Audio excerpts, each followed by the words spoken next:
I listen to music nearly every day on my iPod digital music player. In fact, I don't know how I lived without it, and I'm not alone. Among kids ages 6 through 12, Apple's popular iPod player topped kids' holiday wish list this year, and their popularity only continues to grow.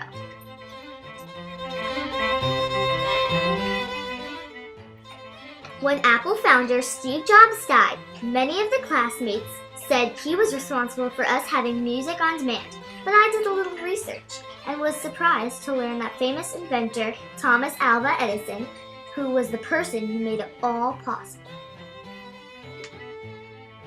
Don't believe me? It's true.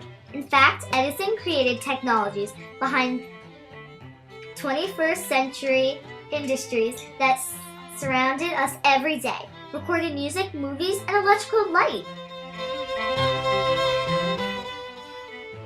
Let me tell you more about the man behind some of the inventions that had the biggest impact on modern life, Thomas Alva Edison. Thomas Alva Edison was born in 1847 in Ohio. He did not attend public school for very long because his teacher thought he couldn't learn. Instead, his mother, a former school teacher, taught him at home. He was an inquisitive boy who began experimenting at a very young age. When Edison was only 10, he made his first laboratory in his attic. As a teenager, Edison opened 2 stands in the train station, selling newspapers and magazines, and hired other boys to run them. Riding the rails is how he learned about the new technology of the telegraph. The telegraph was the 19th century's equivalent to the internet, and Edison was curious to learn all he could about navigating this information superhighway. In 1871, Edison started a factory and laboratory in nearby Newark, New Jersey. Shortly after, Edison sold several inventions relating to improvements to the telegraph and made enough money to build an entire laboratory complex at Menlo Park, New Jersey, nicknamed the Invention Factory.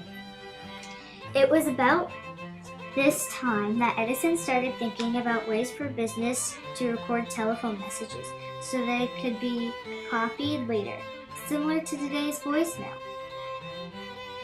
He soon realized the real future of recorded sounds was bringing music into people's homes. He tested ways to capture sound on the surfaces of cylinders.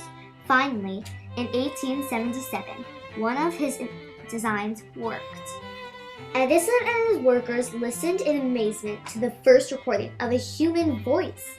Edison reciting "Mary Had a Little..." The original phonograph, a little piece of practical poetry. Mary had a little lamb, its fleece was white as snow, and everywhere that Mary went, the lamb was sure.